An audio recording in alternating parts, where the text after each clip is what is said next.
I think the first time I started to think about that was when I was an undergraduate at Harvard, and I was looking through Widener Library, and I ran across a big, thick book called Mathematical Biophysics.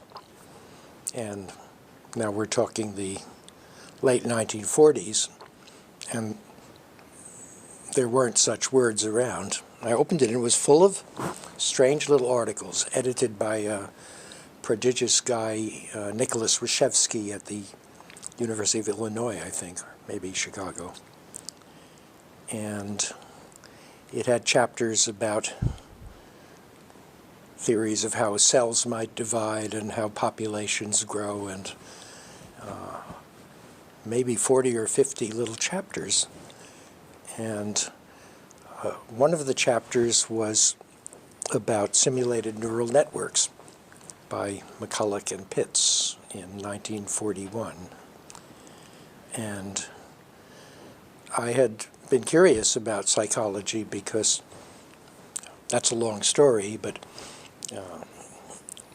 I was trying to decide what to do, and one thing that seemed interesting to do was mathematics. But there were other people who were good at mathematics, very good. And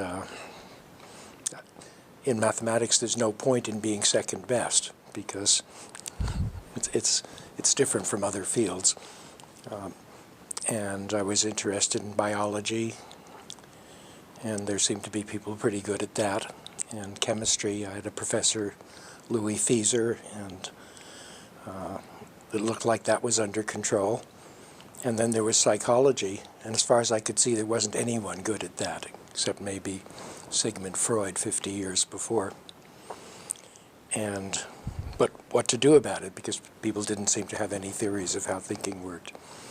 And here was this strange paper with ideas that in fact were completely new about finite state machines and things like that. And I got very excited. I don't think I saw where this field could go, but I had been reading psychology, and I did see that nobody had a theory, for example, of how learning works. They had philosophical theories that, well, you have ideas, and somehow they get connected, and when something happens, you make a new idea, and you put it somewhere in your mind, and later you fish it out. And there didn't seem to be any theories of how this knowledge could be represented or retrieved, or how you could rub two of them together and get a third one. And I could see in the McCulloch-Pitts ideas, which were just little switches connected to each other, that there was a way that perhaps information or knowledge could be represented. And the paper was in 3 parts, and I couldn't understand the third one. And after a long time, I decided that whatever it was, it must be wrong. And that's very important, because that gives you something to do. And I worked on various ways to fix it, and I couldn't. It finally got fixed much later in 1956 by a mathematician named Stephen Kleene, who also read the paper and said, this doesn't seem right, and he knew exactly what to do about it. And incidentally, his theory of how to represent finite state machines in switches and so forth was exactly the same as another theory that 2 professors, I'm trying to remember their names, at MIT had made for calculating the impedance of a complicated electrical circuit. And I don't know if anyone had noticed that, but these 2 theories, one is called regular expressions by Stephen Kleene, and his theory was so nice and elegant that it's used in all search engines today in almost exactly the form that he invented. And the Mason and Zimmerman, I think, were the professors, and the signal flow graphs are used everywhere for calculating how electrical circuits would work. So, but those are 10 years apart in my experience. But interesting to see 2 theories in completely different fields that are exactly the same. I think when I was a child, I didn't have the feeling that I could solve problems that other people could solve. On the contrary, I found things were quite difficult, and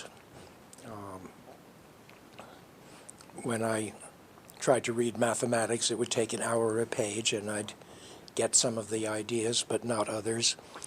And usually it would be 6 months later that suddenly it would click. And so I think I thought of myself as sort of slow. On the other hand, I thought of everyone else as incredibly slow. But I didn't think of myself as particularly creative. And it's just, but I never grew up in some sense. And as far as I can tell, I've been getting better at things slowly and steadily. And it was only when I was older that I noticed that most people work on something, they do something wonderful, and then they get stuck. And I started to make theories of why do people get stuck and how to avoid it. And the best thing is to, if you've done something, you should be ashamed of it instead of proud of it. And I notice a lot of people keep saying, well, I thought of that a long time ago, and that sort of thing.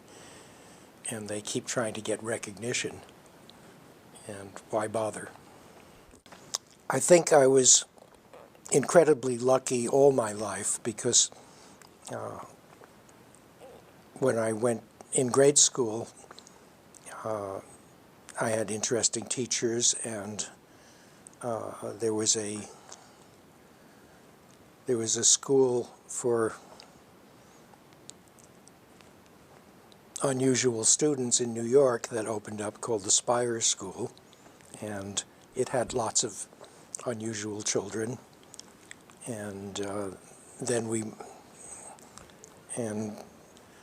so in that environment, I was with people who were more or less my own age, but who knew a lot. And I've had the good fortune always to be in that situation by one accident or maybe my father's clever planning or something. And then I went to Fieldston School in New York, Ethical Culture School, which was a wonderfully smart place with extraordinary teachers. In 4th grade, I had somebody who saw that I had read a chemistry book, and he gave me the laboratory, and I was allowed to synthesize things and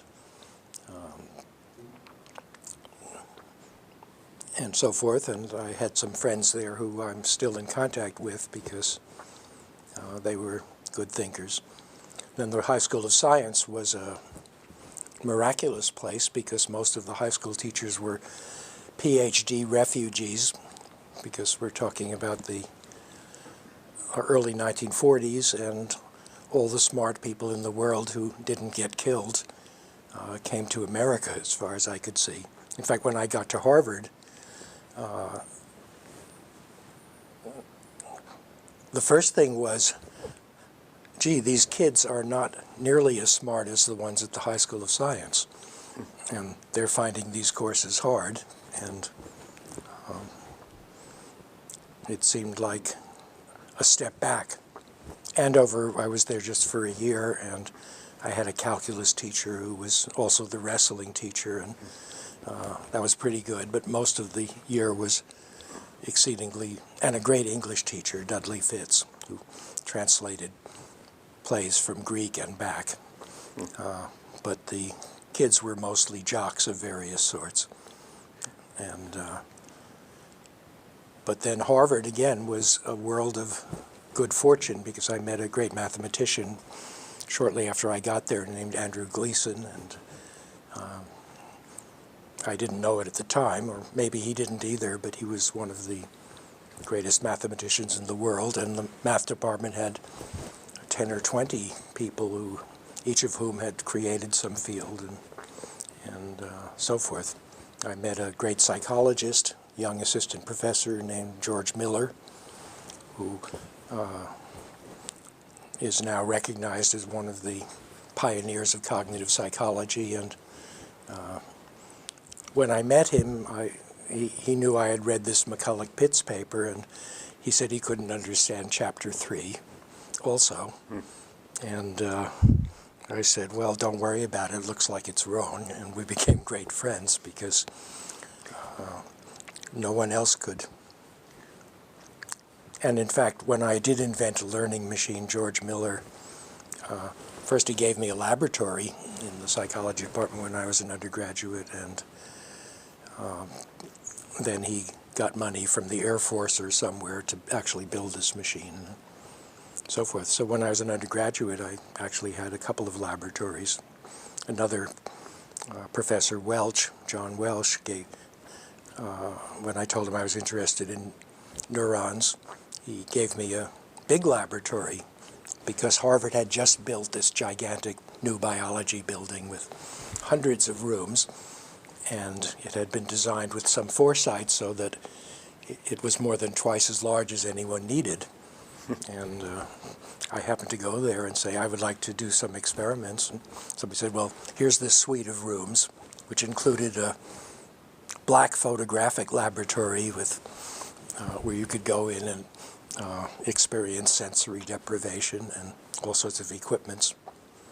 And so I was interested in the inhibitory nerve of the crayfish claw.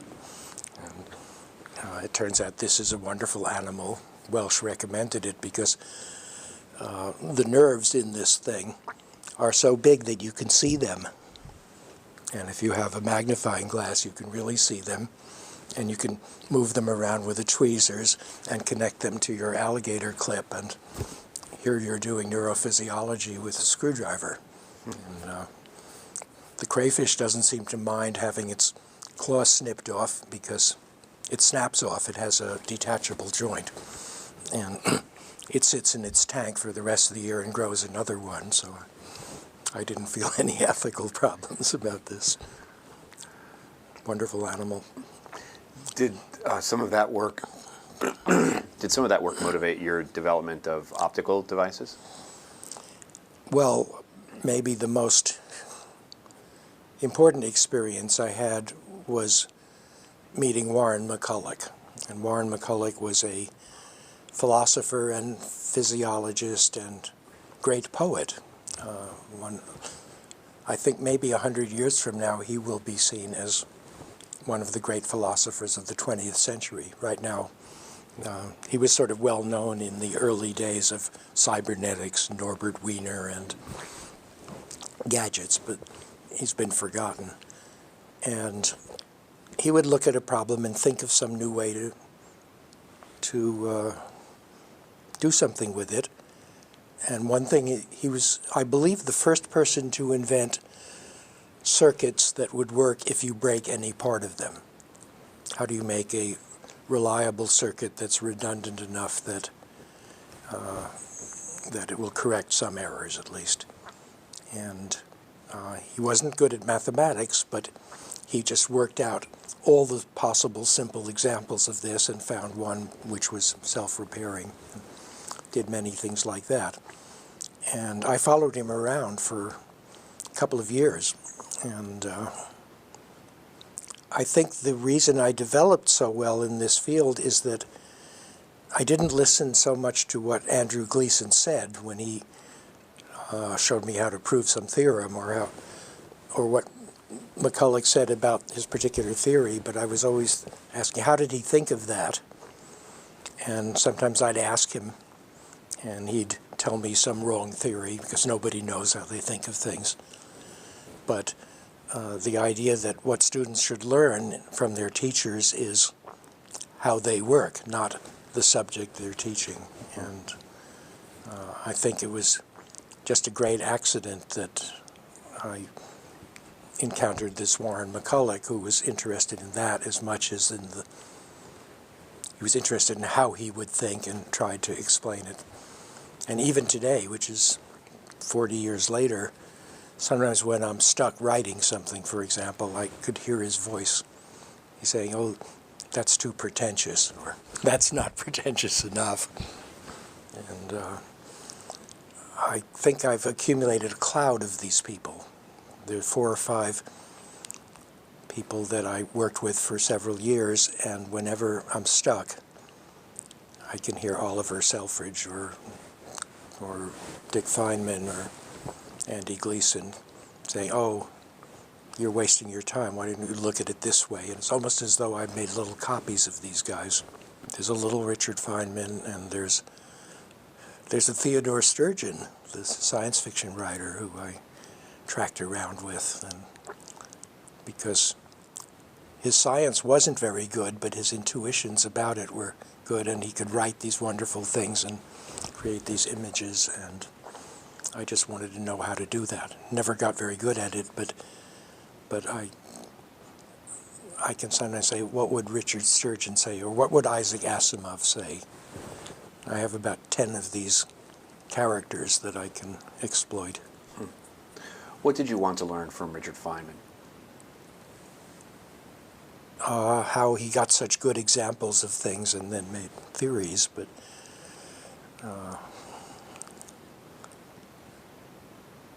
What period did you work with him? I think I had met him in the 70s, early 70s. It was interesting. I was traveling around Los Angeles with a friend of mine, Edward Fredkin, who was a incredibly innovative thinker. Ed has discovered all sorts of little theories of things. He started the first company that did image processing and word processing and that sort of thing. And he was one of 3 or 4 people I've known who were never afraid to do something. Normally, when you say, let's do this or that, somebody will say, well, that would be very hard, and so forth. But there are 3 or 4 people that I've known: John McCarthy, Oliver Selfridge, Feynman.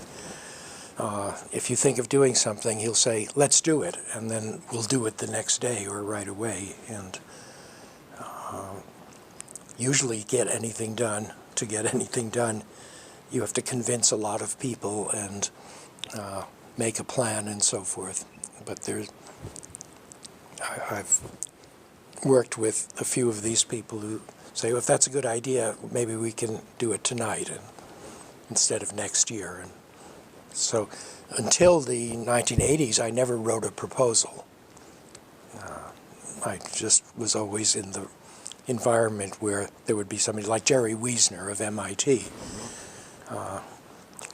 John McCarthy and I had started working on artificial intelligence in about 1958 or 59, when we both came to MIT. And we had a couple of students working on it, and Jerry Wiesner came by once and said, how are you doing? And he said, we're doing fine, but it would be nice if we could support 3 or 4 more graduate students. And he said, well, go over and see Henry Zimmerman, or who, I think it was Zimmerman, and say I said that he should give you a lab. And 2 days later, we had this little lab of 3 or 4 rooms and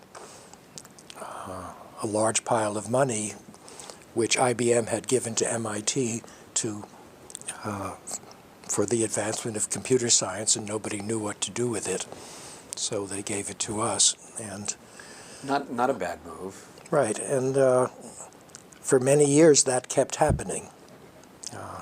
We'd think of something to do, and I had a great teacher in college, Joe Licklider.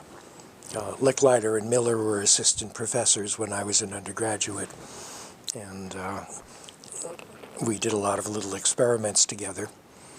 And then about 1962, I think, Licklider went to Washington to start a new advanced research project that was called ARPA, just started up. And he said to them, well, there's some people at MIT who have all sorts of nice ideas. One of our students had built a good robot. Another had built a machine that showed promise of doing some good vision research, Larry Roberts.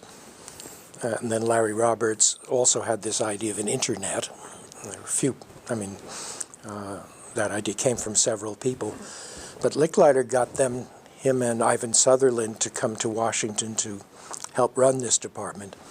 So now I was in this situation that Licklider had sent a big budget to MIT to do time sharing, which had been invented by John McCarthy and Ed Fredkin and a few other people. But also it had been invented in England about the same time, using a computer with multiple terminals.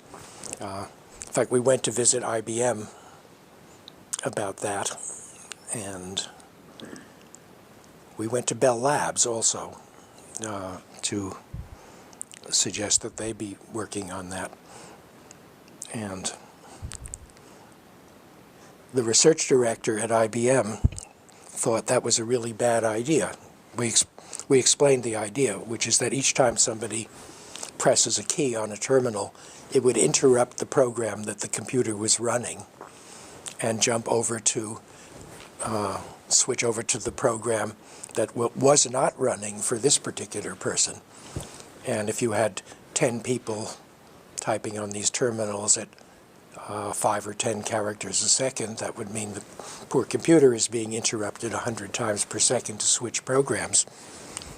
And this research director said, well, why would you want to do that? And we would say, well, it takes 6 months to develop a program because you run a batch and then it doesn't work, and you get the results back and you see it's stopped at instruction 94, and you figure out why, and then you punch a new deck of cards and put it in, and the next day you try again.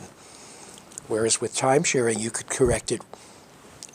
You could change this instruction right now and try it again. And so in one day you could do 50 of these instead of 100 days. And he said, well, that's terrible. Why don't people just think more carefully and write the programs so they're not full of bugs? And so IBM didn't get into time sharing until after MIT successfully made such systems. And years later, I had a sudden flash of really what was bothering this research director. And I think he said, well, if somebody interrupted me 100 times per second, I would never get anything done. But identifying an important difference between humans and computers. Right. That IBM apparently didn't fully grasp. And making computers easier to use, I suppose, wasn't in their business interest anyway. I mean, making them solve problems faster, that is. I'm sure making them easy to use was, but that came from, none of the large companies ever did very much for computers. It was all hackers here and there, and their ideas gradually filtered up. I was in wrestling class, and it was surprisingly interesting. But one day, in fact, I got to be what I thought was pretty good, but I was in the class of people from some weight up to 137. And then one day they weighed us, and he said, well, you weigh 138, so now you have to be in this class, the next class, which is from 138 to 147 or something. And then I was the worst one. And I decided there was nothing to this skill. And generally, I developed an attitude towards sports, which is that there's absolutely no point to it. The people who are good at it are maybe 2% faster in some reflexes, and they're a lot slower in others, like worrying about whether they're going to get hurt. And there's just no point. And when I see 20,000 people in a stadium watching them, my first thought or last thought is, why don't they hire one very good critic to watch them? It's a waste of time to have 20,000 people having mediocre thoughts about it. And why don't they just hire someone who will evaluate it? And basketball is the best example because it isn't even statistically significant. If you see a score like 103 to 97, that's less than 1 sigma, and one shouldn't regard that as a victory at all. So it's very unscientific. Well, eventually they'll catch on, but it might be a couple of 100 years before Right. the culture has adapted. Well, as I said, I went to Harvard as an undergraduate, and it was wonderful, and I had a neurology lab and a psychology lab, and that was great. Most students never got that, and I happened to be at the right place at the right time. And I was majoring in physics for a while, and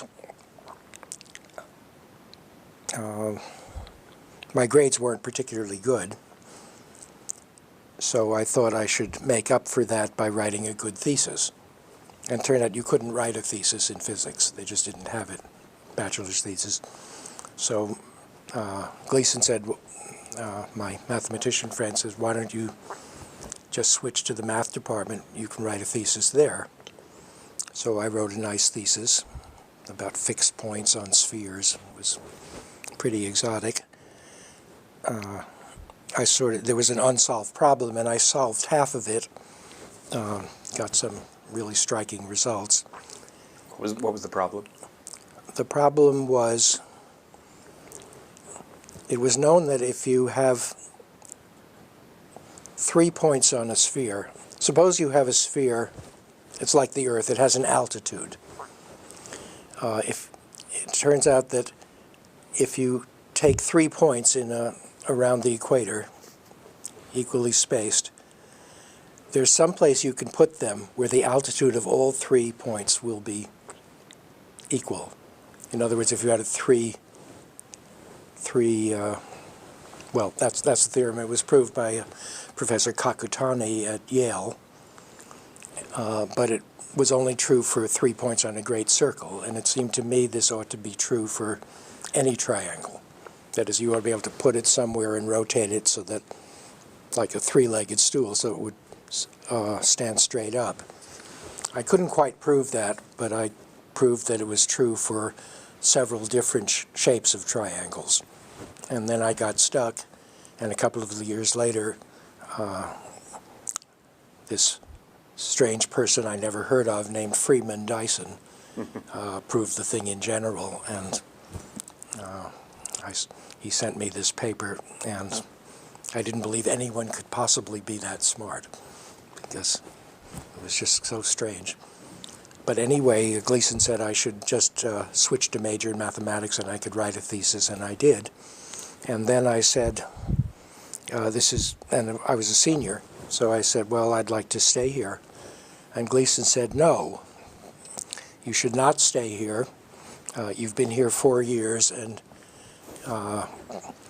you've observed a lot of what we have to teach you here, and now you must go to Princeton.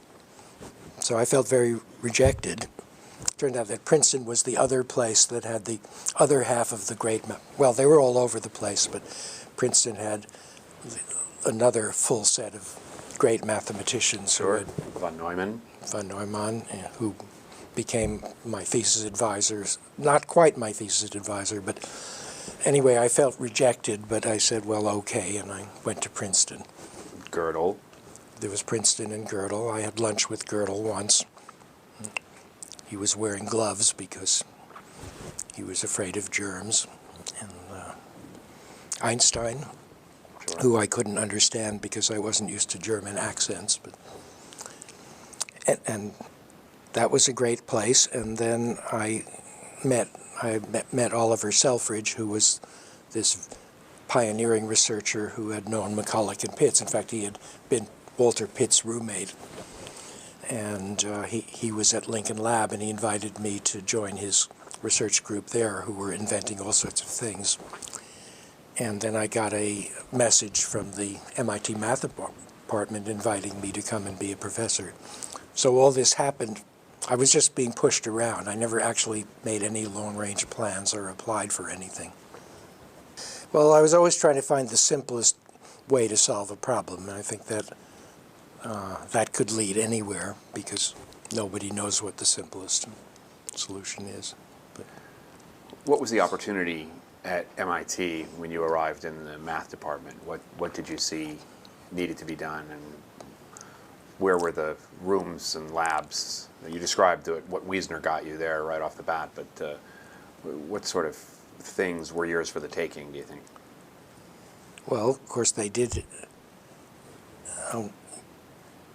When I arrived at MIT, McCarthy, I think, had been there for a year, and he was already had laid the groundwork for catching students and potentially good mathematicians and perverting them into being computer science. Computer science was just growing in the, you're talking about 1960, there weren't very many theories at all, and today I'd say that computer science is a whole new area of science that was never even imagined before, except by a few pioneers like Gödel and Turing and Post, and a handful of people had had visions that there would be something like mathematics for complicated processes. Mathematics itself it's really only good for very simple things, because if you have 10 or 20 equations of different kinds, there's nothing you can do. What you can do is take one or two equations and study them very thoroughly and build great towers of theories about those things. But if there are 10 different things interacting, mathematics is helpless. Computers are helpless at understanding them, but in some sense they let you experiment with things you could never do by hand or in your head. And so then you discover phenomena and then simplify things down to see, well, where does this new phenomenon come from, and what part of the system caused it? And progress comes from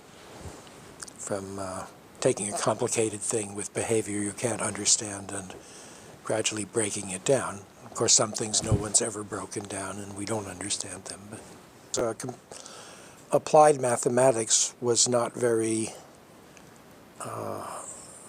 filled with so many great ideas as pure mathematics, which took very simple sets of axioms or assumptions and built huge towers. In fact, when I was in graduate school, the most exciting thing in the world was this field called algebraic topology, which is the principles of geometry where you don't actually care about the shapes of things, but just the properties of the shapes, like are all the parts connected in a simple way, or are there holes in it, or is it twisted, or things like that. And strangely, the hardest problem, it was a 100-year-old problem practically, was this. Suppose you have a plane two-dimensional surface, and you draw a curve that never crosses itself, but it closes. So in topology, that's considered a circle, because you just care about how it's connected and you don't care about its shape. Well, everybody knows that if you do that, then there's exactly one inside and one outside. It divides the plane into these two sets of things, and not three. And no one had ever proved that. The first proof was around 1935. So this was called the Jordan curve theorem. I'm not sure whether Jordan had the first solution or was the first one to state the problem clearly. And it's sort of obvious that it's true. And the reason why it's hard is that what if the curve isn't really smooth, but it wiggles a lot? And if it wiggles an infinite number of times before it gets here, maybe there could be some little part of the plane that you sort of almost outlined it. And that's very strange. In 3 dimensions, there is a strange phenomenon that I think they're called Antoine sets. There was a mathematician named Antoine who discovered this very simple example. Imagine a regular chain, bicycle chain, not a bicycle, yeah. Anyway, you have a link like this, so here's 2 links. So now let's have another link, and that's called a chain. Now, close it by putting a last link, so now you have a ring of links. Now, if you put a string through the middle of that, you can't get it out. There's nothing stopping it, but you bump into this chain, and, well, you could try to push it through, but that wouldn't help. And so here's an Antoine set, the set of links. Just think of that. Each of these links does not divide space up very much, but it does have the property that if something's going through it, you can't get it out. Right. Because it hits the walls. Now here's this chain where there are a lot of links and none of them are touching each other. So that shouldn't make much difference, should it, if they're not touching each other. And yet if you put a string through, if you had one link here and a string, you could just go around it. With this Antoine chain, a regular chain that's closed, if you have a string, you still can't get it out, but it's not being stopped by any particular link. I mean, it hits this link, so you go here. So what's that?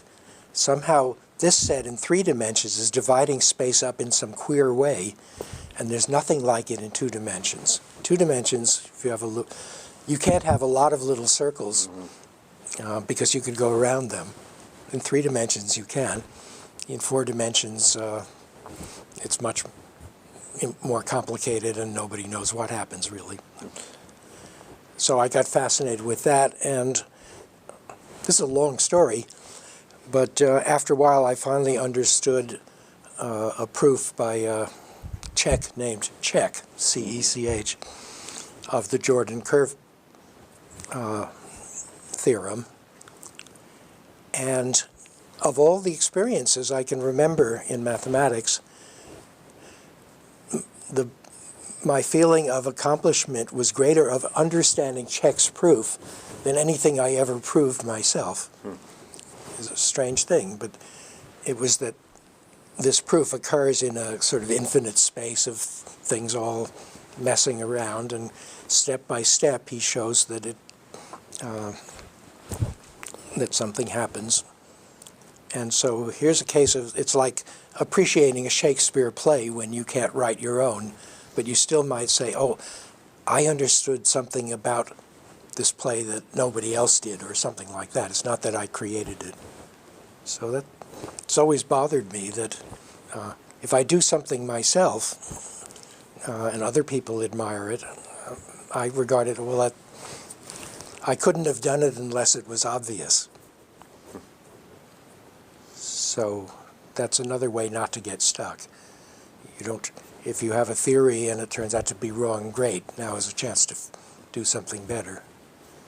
And you run into people who don't like their theories being proved wrong. Not a problem for you. Well, no, because then now you've got another problem to solve.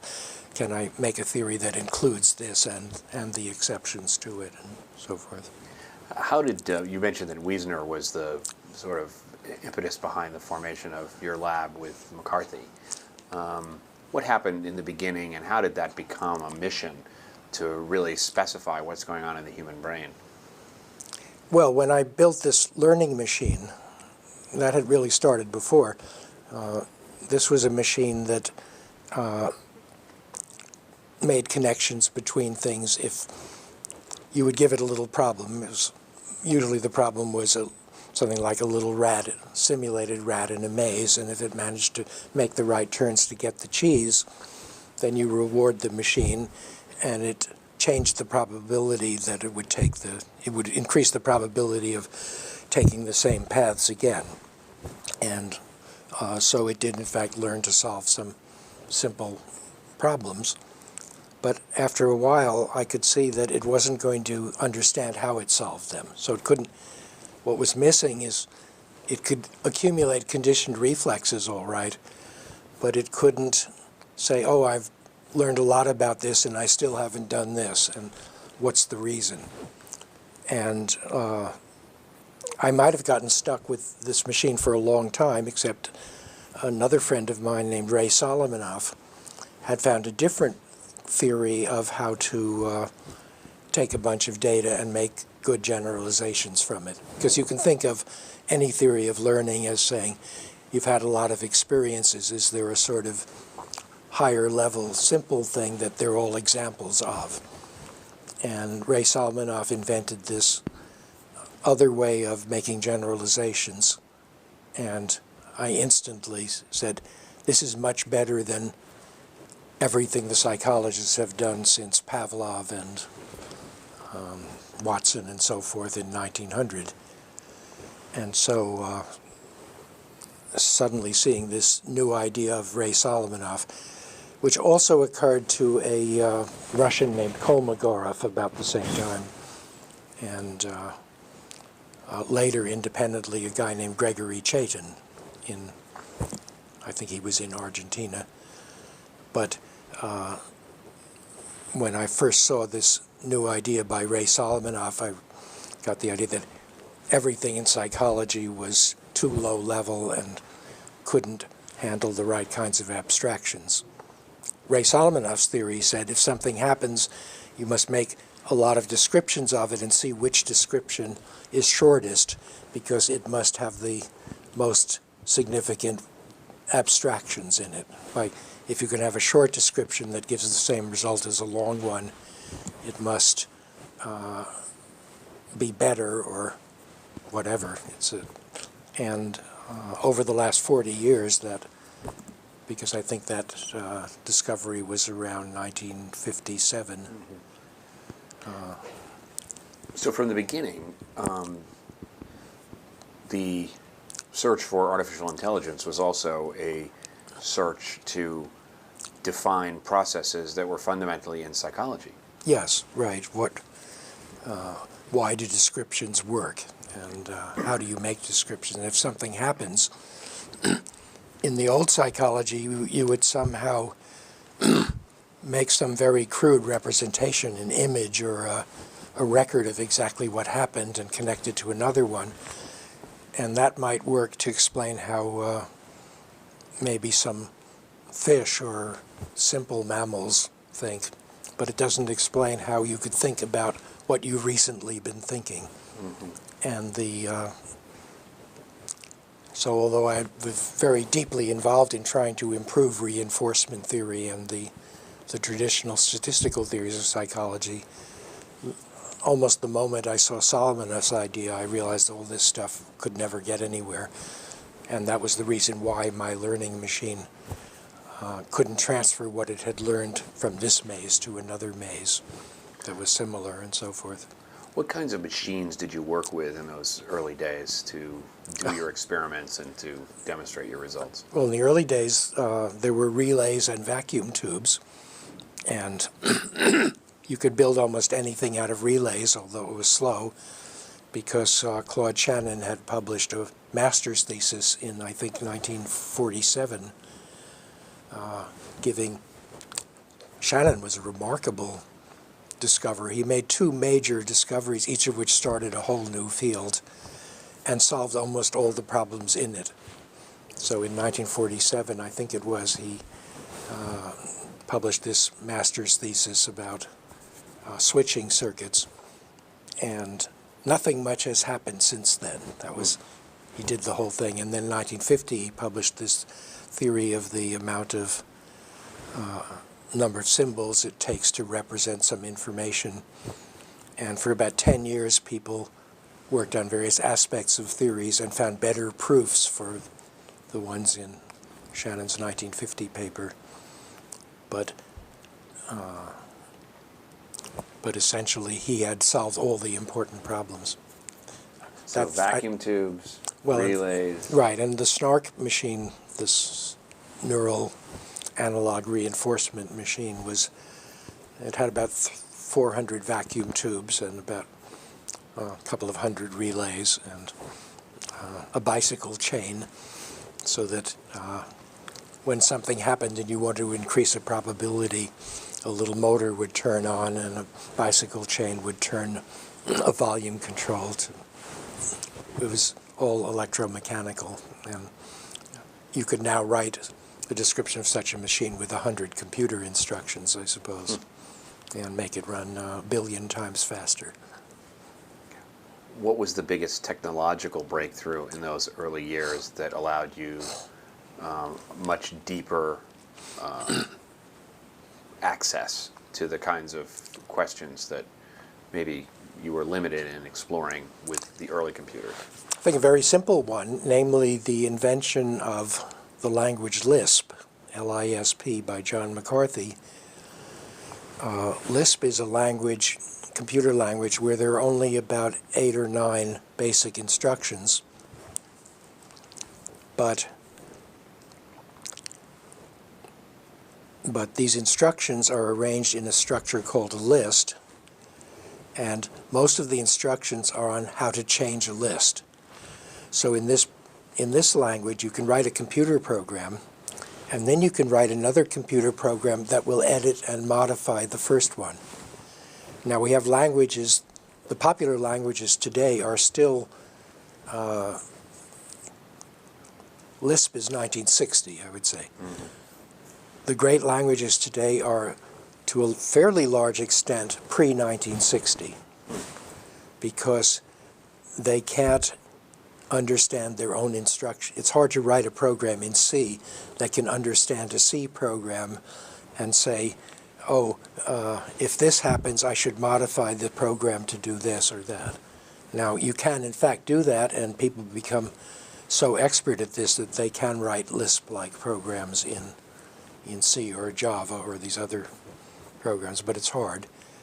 And I shouldn't knock them because they're easier to learn to be good, to write complicated programs with.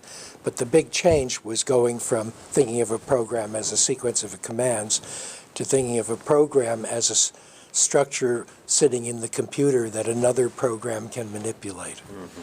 So this made it possible in principle to make a program that could even think about itself.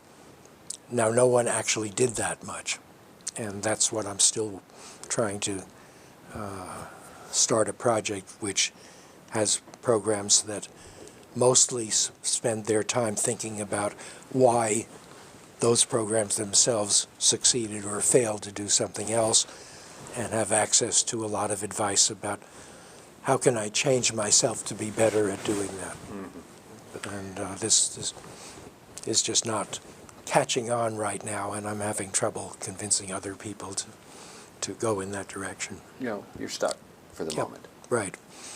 But I think I'll write a book about something else until they get ready for it. Your book, Society of Mind, presents a metaphor for the operation of the brain that is fundamentally different from traditional psychology. What is that? Well, most of traditional psychology tried to imitate physics. And physics had a wonderful modus operandi. If you see a phenomenon, what should you do? And the one thing you could do is find the simplest sets of laws that would predict that. And, for example, Ptolemy tried to explain the behavior of planets.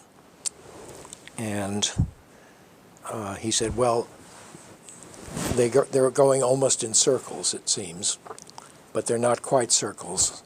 So what could we do? We could maybe we could combine a little circle that's turning faster with a big circle. And so if the planet looks like it's a circle, only it's going a little too far here and there, let's add another circle which is added to the first one, but it goes half as fast. So then it'll bulge out here. So that was called epicycles, and the ancients used that this idea by saying, well, everything's made of circles, but the circles are rotating at different speeds and different sizes. And it takes quite a few circles to match the description of a planet's motion. And Kepler discovered that, well, but you could do it much better with just one ellipse. Ellipse is slightly more complicated than a circle because it's like it has 2 radii rather than 1, so it's a little worse. And that made a tremendous difference because that explained the behavior of planets to great precision. Eventually, you discovered that the orbit of Mars is a little bit affected by the orbit of Jupiter, so it's not quite an ellipse. And Newton discovered the right law, which was even simpler, which is that planets attract each other with a force that's 1 over the square of the distance and times the mass. And Newton discovered 3 laws which did almost everything for mechanics. It explained everything except electricity, and Maxwell added a couple more laws, 4 more laws, and that. So now we had 7 laws, and Einstein discovered that Maxwell laws could be reduced to much less, and so physics ends up in Einstein's time with about 5 laws, and then, of course, things got worse because quantum mechanics was just being discovered, partly Einstein's fault. But psychology was attempting to mirror... Psychology was, I called it physics envy in honor of Freud. Psychology said, well, we've got to find 4 or 5 simple laws that explain learning. And if you look at old psychology textbooks, everybody has a little set of laws, like the most obvious phenomena that everybody observed is if you ask a person to remember a list of 10 items. You say, I went to the store and I bought some soda and cabbage and spinach and chicken wings and so forth. If you say 10 of those and you say, what did I buy? The other person will say, well, I know that you bought cabbage and soda and chicken wings, and they won't remember the ones in between. So people made up a law of recency, which says that you remember the most recent thing most. And then they made up a law of primacy, which is you remember the first thing most. And maybe there's another law, which is you remember the loudest thing most. And for many years, psychologists tried to imitate Newton to get a small handful of laws to explain how memory works or perception works or this or that. There was one honest psychologist named Hull who did the same thing, only he got 120 laws. How do you develop an artificial intelligence / psychology theory that doesn't have physics envy? Oh, well, yes. The last paragraph would have been, so this Occam's razor, or finding the simplest theory, worked tremendously well in physics, and it worked pretty well in some other sciences. But in psychology, it does nothing but harm. And a simple reason is that we already know that the brain has 300 or 400 different kinds of machinery, and they're each somewhat different. We know how 3 or 4 of them work, like a little bit about the visual system and the cerebellum, but we don't know how any of the dozens of brain centers work in the frontal lobe and the parietal cortex and the language areas and so forth. But one thing we can be sure of is the brain wouldn't have 400 different kinds of machines unless they were specialized to behave in different ways and do different things.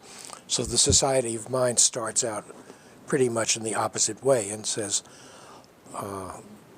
let's take all the things, or a lot of the things that people do, and try to find simple explanations for how each of those could be done. And then let's not try to find a simple machine that does all of those, but let's try to find some way that a few hundred of these different things could be organized so that that the whole thing would work. And in fact, the book didn't get, my first book, The Society of Mind, didn't come up with a good theory of that. So it's basically what we call a bottom-up theory, which takes a lot of things and different phenomena and explains them in different ways. It was a bottom-up Right. theory. How do you figure out how these things work? Right, so the Society of Mind had 4 or 5 ideas about how these would be organized, but most of the book it has, I think, a great many good ideas about how different aspects of thinking works, but it doesn't have a picture of how they're organized. And the new book, which took another 20 years, is top-down, and it says that let's start by imagining that the mind has a lot of different things it can do. resources, like a room full of different computers, then which should you use and when? And the answer is that, or the answer I propose, is that you have to have some goals. So there's a chapter on what goals are and how they work. And that chapter comes from some research in the early 1960s by my colleagues Alan Newell and Herbert Simon. In fact, if I can interrupt myself, for many years there were just two major centers of research on artificial intelligence. One was the group with McCarthy and me and later Papert at MIT, and the other was Simon and Newell at Carnegie Mellon, and they also had a crowd of students who produced great little theories, and their students went other places and the field spread. Anyway, one thing that Newell and Simon did was to develop a theory of how would a machine have a goal. And their answer was, it's sort of like the kind of feedback things that Norbert Wiener described in cybernetics, but it's different. In order for a machine to have a goal, it has to have some kind of picture or representation or description of a future situation. Now you'd say, informally, and it would like to have that situation. But like is no good, because that's burying, that's what you're trying to explain. However, what it could have is a machine that also has a description of what you have now, and this other description of what you would, quote, want, and it finds differences between these and eliminates them. So having an active goal is to have a description of a future situation and the present situation, and then a process which does things to make them the same by changing the present situation. Now, another thing you might do is change your goal of the future one, and that's if you're really uncomfortable in that you want something and can't have it, then you can always just edit the goal and settle for something less, but that's another story. So the new book is a little bit centered around this 1960 idea of Newell and Simon, which I call a difference engine. And it says, in order to accomplish anything, the brain has to be full of difference engines of various sorts. In other words, there's no point in just reacting to things. You have to react to things in order to reduce a difference that you don't like. Like if you're hungry, you have to get food or reduce the absence of food. So you can always express things this way. Okay, so that's a simple picture of an animal. It has a set of goals, namely these difference-reducing machines. And it has to have some machinery to turn some goals on and off. So whatever those are, let's not worry about them because they would have, whatever they are, they evolved because the creatures who didn't have them died out. Animals that lost the urge to eat. Doesn't matter what else they think, they'll go away. So what's the next step? Well, the next step is then you need another mechanism which says, well, I've been pursuing this goal for a long time and nothing happened. So I call that a critic. The critic says, there's something wrong, something has gone wrong with what you're doing. And the best example is, I kept doing things and I didn't achieve a goal. So what should I do? I should change my strategy. Of course, I could change the goal too, and sometimes we do that. But the main idea is to think of the next level of the mind as a bunch of critics which are watching what's going on and looking for failure. If there's a success, it's not important. Then you do something in low-level psychology to make that more likely to happen. That's trivial. Obviously, you want to learn what was successful, but it's not profound. However, if it fails, you have to do something really good, namely do something new, instead of So traditional learning is how to do something old again. That's why I discarded it in the 1960s, because Solomon suggested another way. So the top level of the new book called The Emotion Machine is that the important thing that neurologists should look for are these things called critics, which fire off when some effort to achieve a goal fails. And what should you do? Well, you should think in a different way. You might change some of the goals, or at least sub-goals, and then you have a chance to succeed again. So that's the other idea, and that becomes a very rich idea, because that leads you to ask, well, what kind of goals do people have? And there's two answers to that. One is that evolution provides the vital ones, like if you don't drink enough, you'll die, and so forth. And also ideas like consciousness become manifestations of these very complex critics interacting and reaching some sort of threshold. Right, because suppose some critics don't work either, then you want to hire one which says, what's wrong with the critics I've been using? And that means you have to start thinking about your recent thoughts. You stop thinking about what you did, and you think about how you were thinking. And to me, the word consciousness is the name for, there is no such thing as consciousness, but there's dozens of processes that involve memories of what you've been recently doing, and new ways to represent things, and describing things in language rather than images, and so forth. And in fact, the existence of the word consciousness is the main reason why psychology, you could ask, why is Aristotle writing and William James writing just as good as popular writing today in psychology? If you read William James, you say, oh, he's better than this guy who's telling you how to think. And if you look at Aristotle, you'll see his discussion of ethics is just as good as this president's ethics advisor, and so forth. It's because they got stuck thinking that these words like consciousness and ethics are things rather than big complicated structures that might have a better explanation. So anyway, we have 5 or 6 levels of thinking, and the higher level is one where you make models of your whole self, but they're simplified, and you say, what would happen if I did this, without actually doing it, stuff like that. And those are the things we call consciousness, and I think there's about 50 of them. Let's talk a little bit about the span of time that you've been at MIT. It spans the late 1950s to the present day.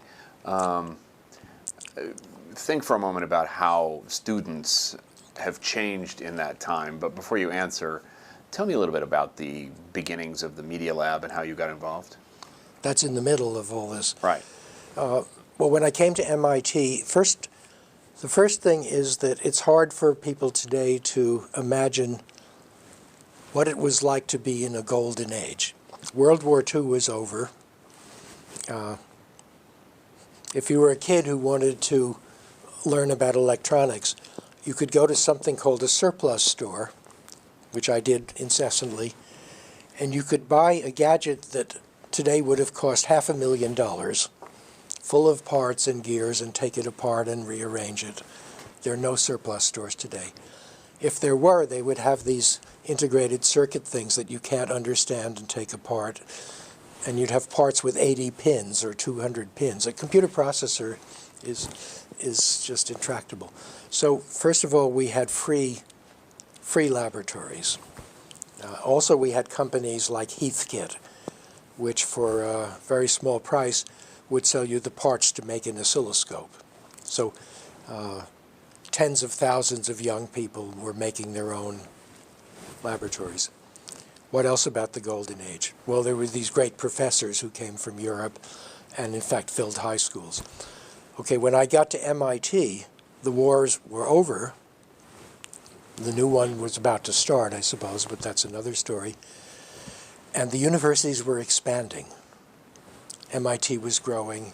It decided not to grow much, MIT has 4,000 undergraduates, and it's going to stay that way. And Caltech has 1,000. Boston University has 50,000. So some universities grew. But what happened at MIT was that the faculty grew. So there were more graduate students than undergraduates, and there are more laboratories than you can imagine.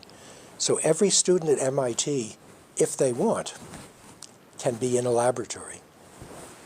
It's heaven.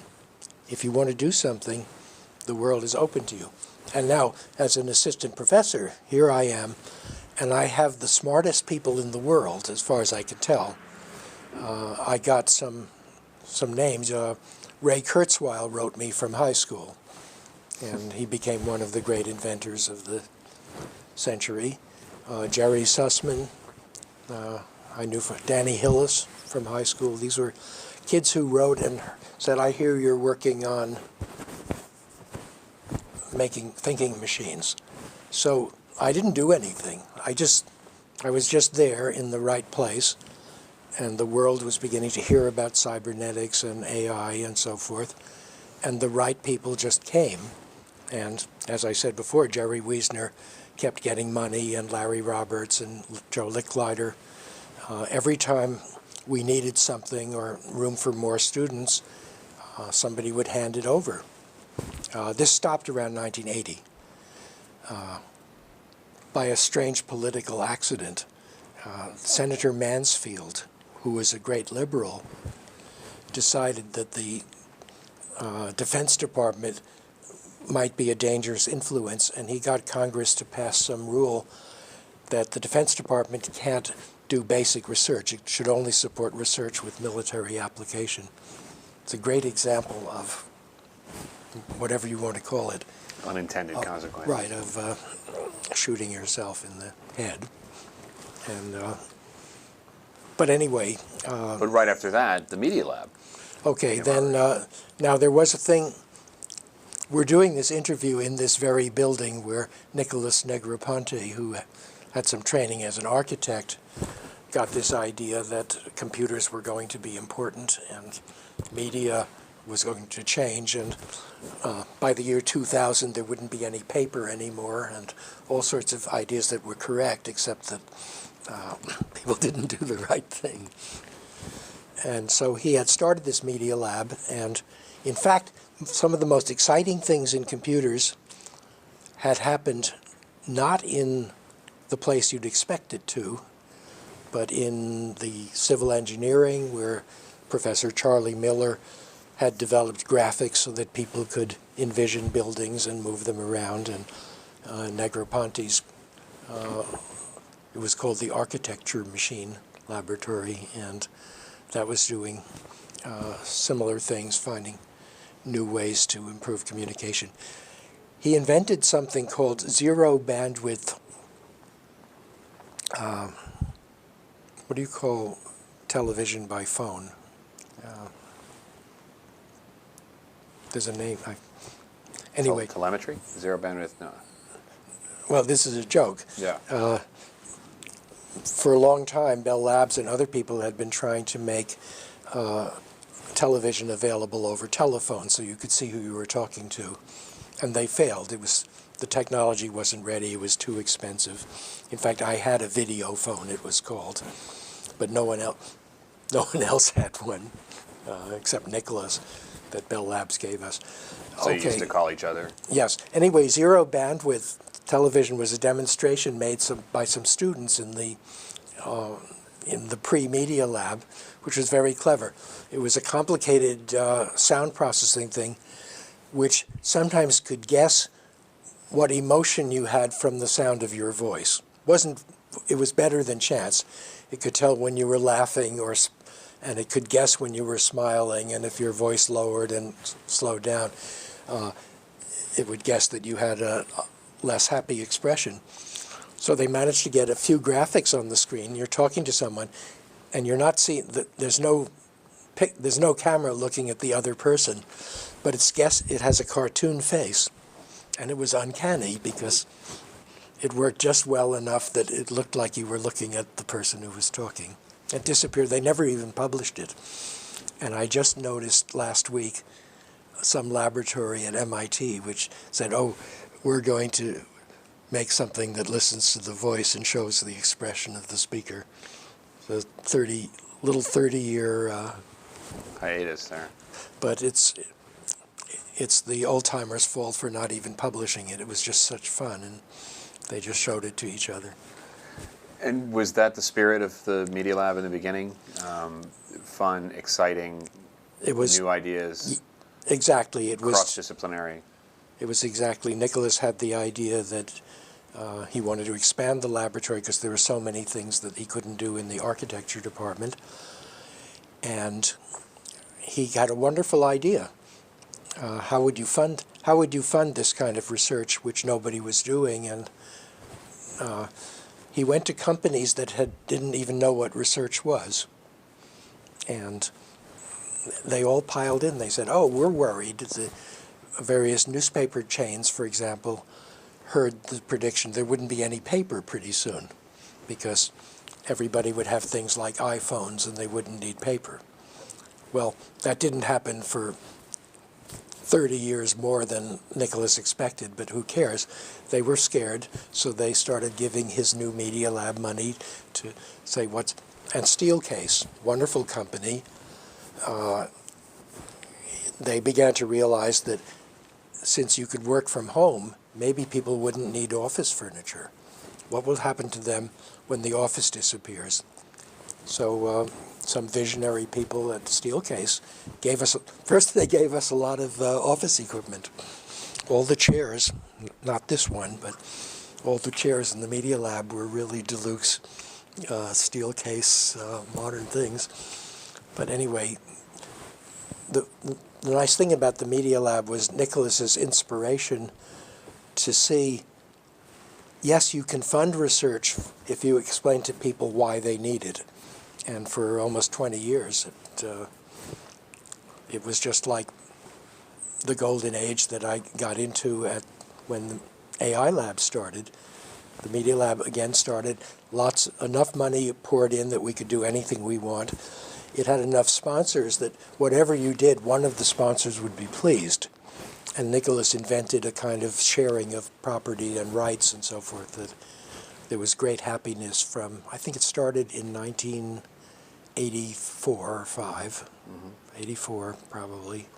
So during your and period, for 20 years, now it's getting harder to support because these ideas have spread, and the Media Lab is working hard right now to what's the next revolution? Can the new director reproduce this? I certainly hope he can, but it might have been a historic moment. Nicholas has said that he could never have started the lab 10 years later because they were doing things that the other departments were doing by then. So it sounds like what you're saying is that in your period at MIT, you scored not one, but 2 golden ages. Yeah. A big one and a little one. Right. Not bad. And the second golden age, starting in about 1963, I started to work with Seymour Papert, and I had never been interested in education and that side of engineering. So we worked together for 20 years, and then when Nicholas started the Media Lab, he had some great engineers and great hackers of all sorts, and he also invited me and Papert, and we started to move our activities, so my artificial intelligence and Seymour's new ways in education started to develop here in this new environment. And again, it was a golden age in the sense that if we got an idea, there would be someone to support it. Today things are different. The United States has very few basic research institutions. The government is broke. If you look at the National Science Foundation, they're now in a situation where they can barely fund 1 out of 100 proposals. Now suppose some scientist proposes something that is going to take 2 years. That's fine if he gets it. Suppose 200 scientists do that and one gets the support. They have spent probably 100 man-years of wasted time writing these applications. And so now we might be better off if we close the research facility completely. And the United States is headed down a drastically destructive tract. What kind of students came to MIT in the late 50s? And contrast that with the kinds of students you see today. And how broadly have the concerns and interests of students at MIT changed in the time you've been here? I don't think I could say very much about, are we recording your question? Yeah. Yeah. I don't think I have a very good picture of that. I have a qualitative sense that we're still getting some of the best possible students, but we have a lot of machinery for losing the best ones very rapidly because they take courses in business. And they take courses, a lot of them will go into management science. As you know, when a field has the word science in it, it isn't, but it tries. And also, if a student gets a pretty good idea, then in spite of the great internet bubble of the year 2000 or whenever it was, they can get support to start a company. What this means is that the students who do the most exciting research as an undergraduate or even a graduate student are very likely not to become a professor. In the golden age, as I mentioned, almost all my graduate students became professors. Virtually every one, somewhere or other, usually a very good place. Now, very few students become professors because they get jobs in startups or in the industrial research laboratories like Google and Yahoo and computer-related places like that, which even Microsoft, which employ thousands of people who eventually produce nothing in most cases. It disappears. Sometimes they're just hired so that they won't go somewhere else. I don't know. But the future is fairly bleak for students now because they can't look forward to a career in research. It's just closed. Some are going to China. China is starting research laboratories where we're closing them. You invented a microscope. Why? That was a great story.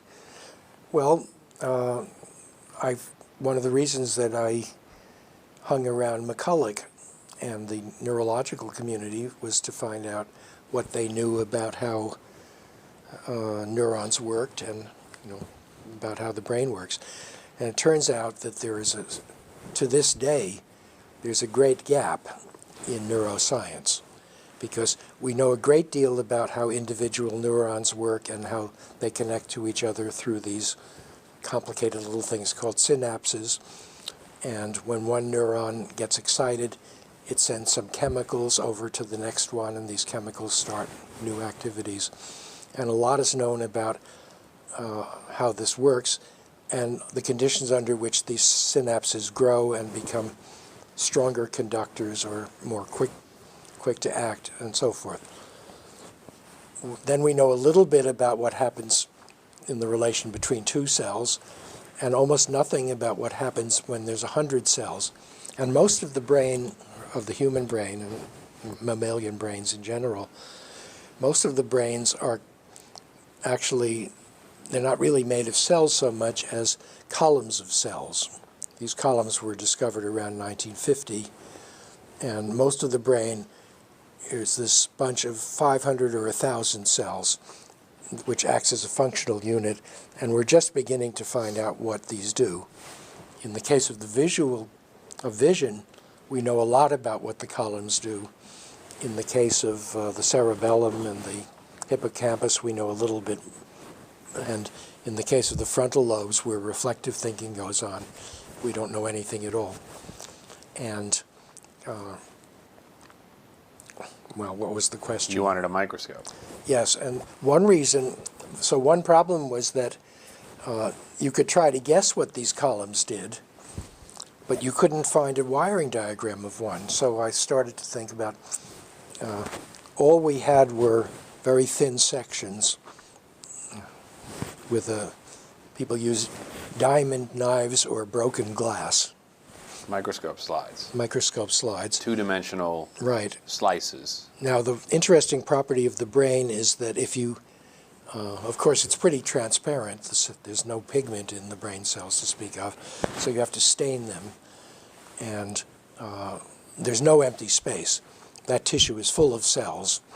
Many of them are nerve cells, and others are other kinds of connective tissue cells and so forth. And the connective tissue cells in the brain look pretty much like what you'd think brain cells use. Each of them have thousands of fibers coming out, and so forth. Well, if you stained all the nerve cells, the thing is black. There's a wonderful stain which uses osmium, of all things, rare metal. And when it stains a neuron, it stains the whole thing. And a neuron may be a whole millimeter in or more in size, and some of its wires go 20 millimeters or more. And if you stain them all, then if you take a section that's more than 1/1000th of an inch thick, it'd be completely black. So nobody had three-dimensional pictures of what happens because even a thin microscope slide is so dense that very little light gets through. And so you were looking for a 3D brain viewer. Yes, and so the question is, if you can't get the light through, then what can you do? And I thought and one of the reasons is of course you can get light through if you shine a bright enough light through, but then this light that comes through is pretty useless because it's bounced off something. It's called scattering, and it's going this way and this way. Finally, it comes out this way, and you don't know where it came from. And I figured out a very simple way by combining two microscopes back to back, looking at the same point, that this microscope, if light got scattered before it reached the point you're looking at by something else into this,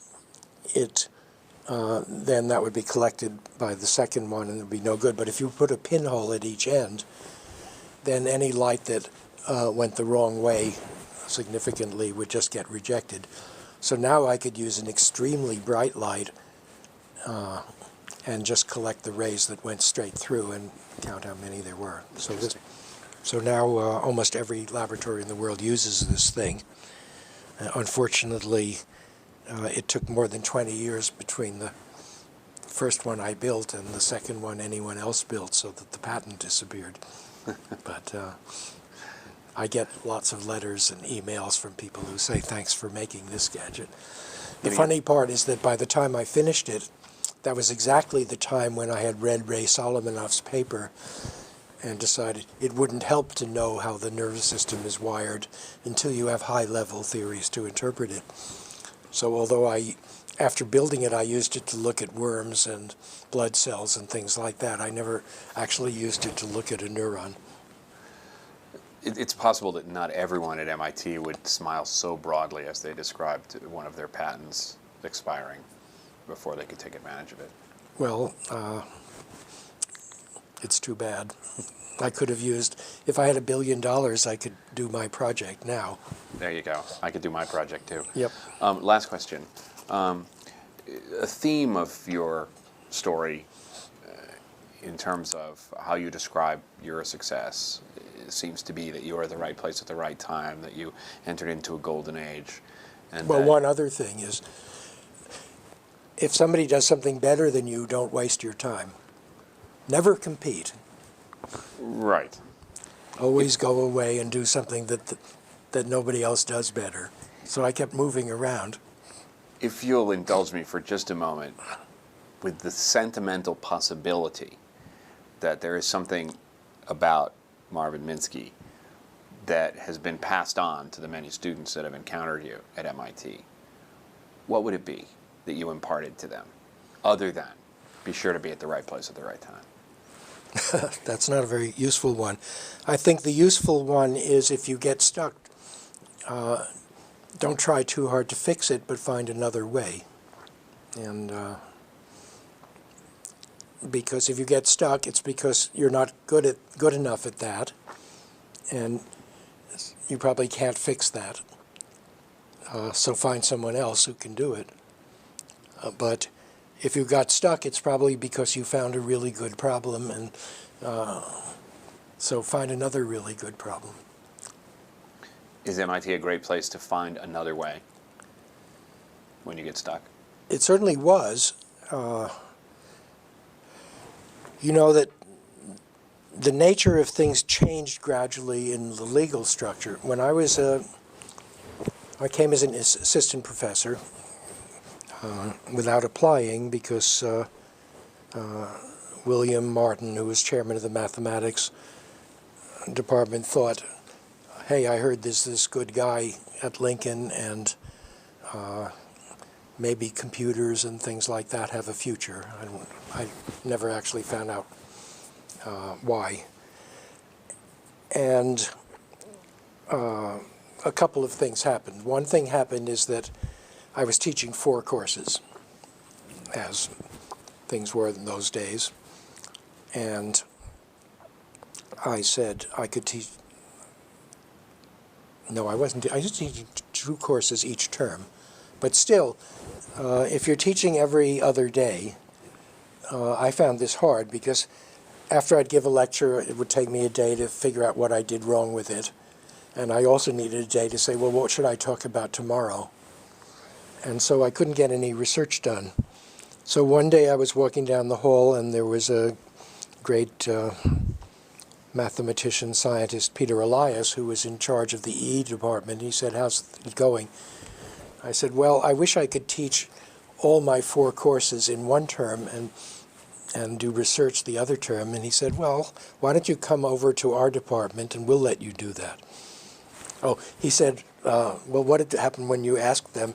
And the math department said, well, what if everyone did this? And I thought, well, why not? But they thought it was bad. And then when I got there, it turned out the EE department had so much money that professors only had to teach 2 courses. But anyway, one day, Peter came by and he said, oh, we decided you should get tenure. And I had never thought about that. And first of all, I'd never had the idea of staying at MIT forever. In fact, I went to another couple of schools and hung around. And after a while, I didn't like it there because at MIT, practically every student is really good. And it's just wonderful. The other schools, you'd have to search for. Anyway, that's beside the point. But what's the difference is that today, when a student, when somebody becomes an assistant professor, they have 6 years to make a reputation and get tenure, and they think about it all the time. And they arrange their career so they do one big thing instead of several. They don't waste their time. They publish a lot of papers. A candidate for tenure here might have written 30 papers which are all almost the same. It's a scandal.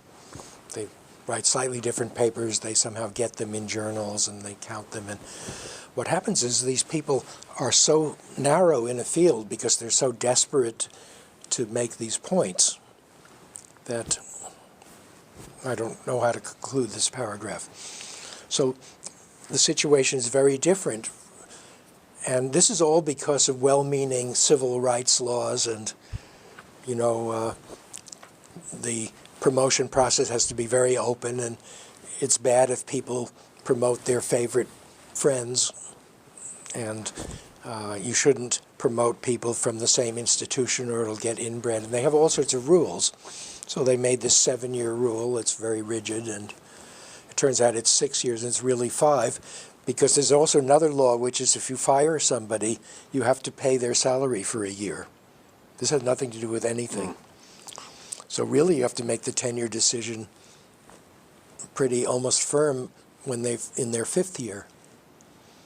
So the pressure is enormous. And so it's harder to get stuck in this era. you're almost feel good forced to about get it. stuck. Yeah, and finally, the chances of getting tenure are small because they're not making many new professors. And there's another factor in all of this, which is the longevity. You're not allowed to fire people because of age in the United States, pretty much. In England, professors have to retire at 60. But the age of the life expectancy has been growing 3 months per year for the last 50 years.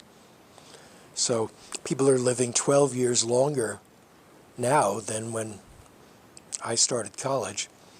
So the number of vacancies for new professors is slowly being eaten away by mere longevity, besides everything else. And so the pressure it on begs to be said, another example of you being at the right place at the right time. Well, I've also not. I'm lucky not to have gotten old while I did it, but that's just luck too. Oh, thank you, Marvin.